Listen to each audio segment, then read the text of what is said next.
किसी मुल्क में एक नानबाई रहता था, यानी रोटियां बनाने वाला, और वो पिछले कई सालों से अपनी तंदूर में बनी हुई नान 5 रुपए में बेचा करता था।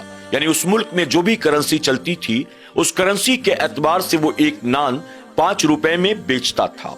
एक दिन अचानक उसके जहन में ख्याल आया कि मैं 5 रुपए में नान बेचता हूँ, मुझे इसके एवज कुछ बचता नहीं है। यानी मेरे खाने पीने में और नान बनाने में सारा पैसा खर्च हो जाता है। अब क्या ही बेहतर हो कि मैं नान की कीमत बढ़ा दूं। उसके जहन में ख्याल पैदा हुआ और उसने ये फैसला किया, कल से मैं नान 10 रुपए में बेचूंगा।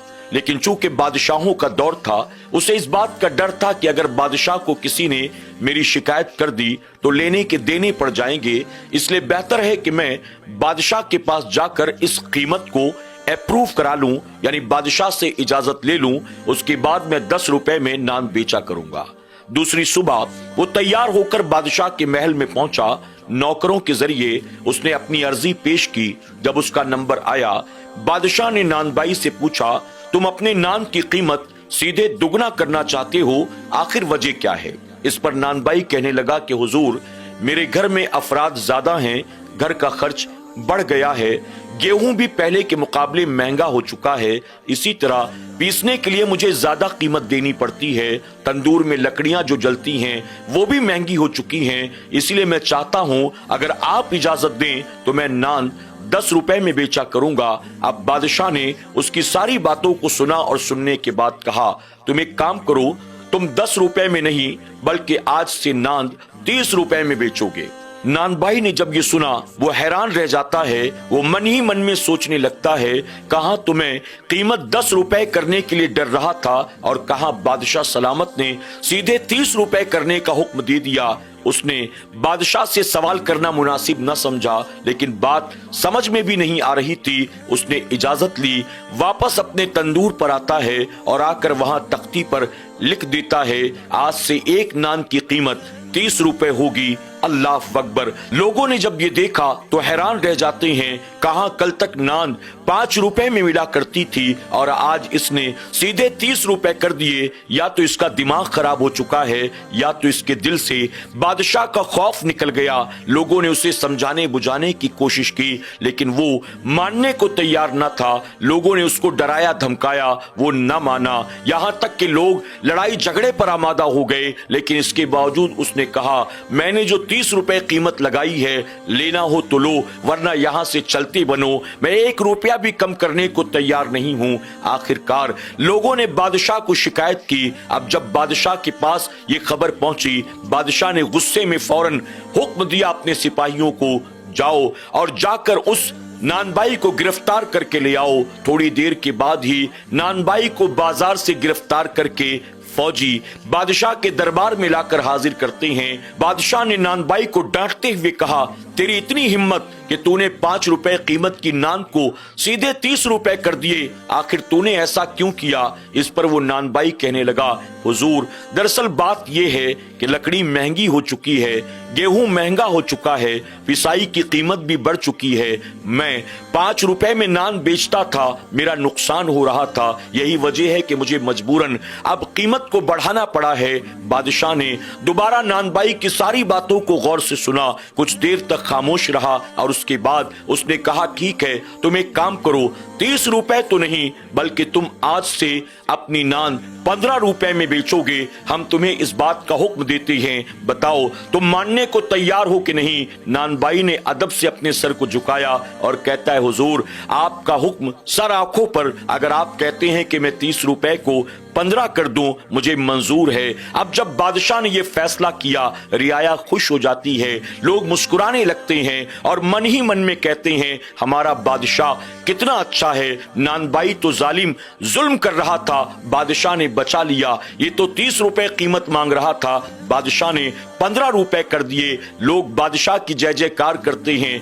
दुआएं देते हैं, तारीफ करते हैं और वहां से रुखसत हो जाते हैं। जब तमाम लोग वहां से चले गए, बादशाह नानबाई से मुखातिब होकर कहता है, मियां नानबाई बताओ हमारे इस फैसले से तुम खुश हो कि नहीं हो? नानबाई कहने लगा, हुजूर मैं तो 10 रुपए कीमत करना चाहता था, आपने 15 रुपए कर दिए, आपने बहुत एहसान किया मुझ पर। अब बादशाह कहता है, चूंकि तुम 10 रुपए कीमत करना चाहते थे तो सुनो, कल से 10 रुपए तुम्हारे होंगे और 5 रुपए हमारे होंगे, यानी जितनी नान बिकेगी 10 रुपए तुम रखोगे और 5 रुपए लाकर हमारे पास हर नान के वज जमा करा दोगे।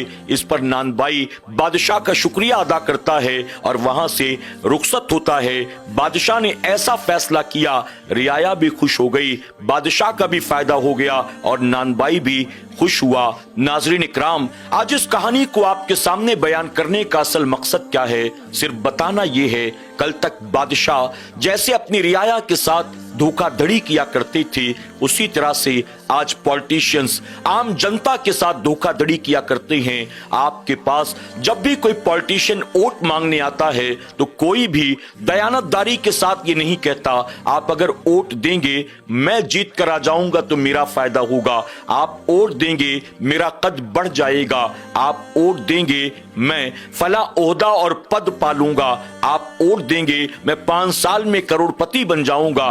कोई भी नहीं कहता, बल्कि हर आने वाला सियासतदान यही कहता है, आप मुझे वोट देंगे आपका फायदा होगा, मैं जीत गया आपका फायदा होगा, मैं आपके लिए सड़कें बनवा दूंगा, मैं आपके लिए अस्पताल बनवा दूंगा, आपके बच्चों के लिए स्कूल बनवाऊंगा, आपके बच्चों के लिए गार्डन बनवाऊंगा, आपके घर अच्छे पानी का इंतजाम कर दूंगा।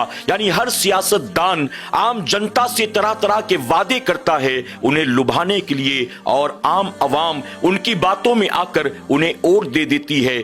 नतीजा क्या होता है? वो जो कल आपकी गलियों में दिन रात भटक रहा था, लोगों के सामने हाथ जोड़ रहा था, बल्कि जरूरत पड़ जाए गले भी लगाता था, पैर भी पकड़ता था, वो जीतने के बाद कभी पलटकर उन गलियों की तरफ देखता भी नहीं है, बल्कि गली वाले उसके दफ्तर के चक्कर लगाते हैं। सड़क का क्या हुआ, पानी का क्या हुआ, स्कूल का क्या हुआ, अस्पताल का क्या हुआ, आपने इलेक्शन के वक्त जितने वादे इरादे किए थे आखिर उसका क्या हुआ? और फिर नेताजी के पास आम जनता से मिलने के लिए वक्त भी नहीं होता है। यानी कल का बादशाह जैसे अपनी रियाया के साथ धोखाधड़ी कर रहा था, उसी तरह आज का सियासतदान यानी पॉलिटिशियन आम जनता के साथ धोखाधड़ी कर रहा है। जब भी इलेक्शन आते हैं तरह तरह की बातें होती हैं, वादे इरादे होते हैं, ख्वाबों के महल दिखाए जाते हैं, लेकिन एक बार इलेक्शन खत्म हो और रिजल्ट आ जाए, उसके बाद वो ख्वाब के महल रेत के महल की तरह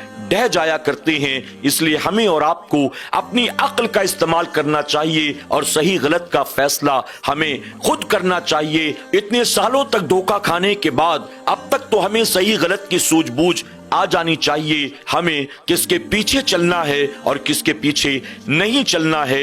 अल्लाह तबारक ताला हमें आपको सबको अक्ल सलीम अता फरमाए और धोखा देने वालों के धोखे से, फरेबियों के फरेब से अल्लाह हम सब की हिफाजत फरमाए। आमीन या रब्बल आलमीन।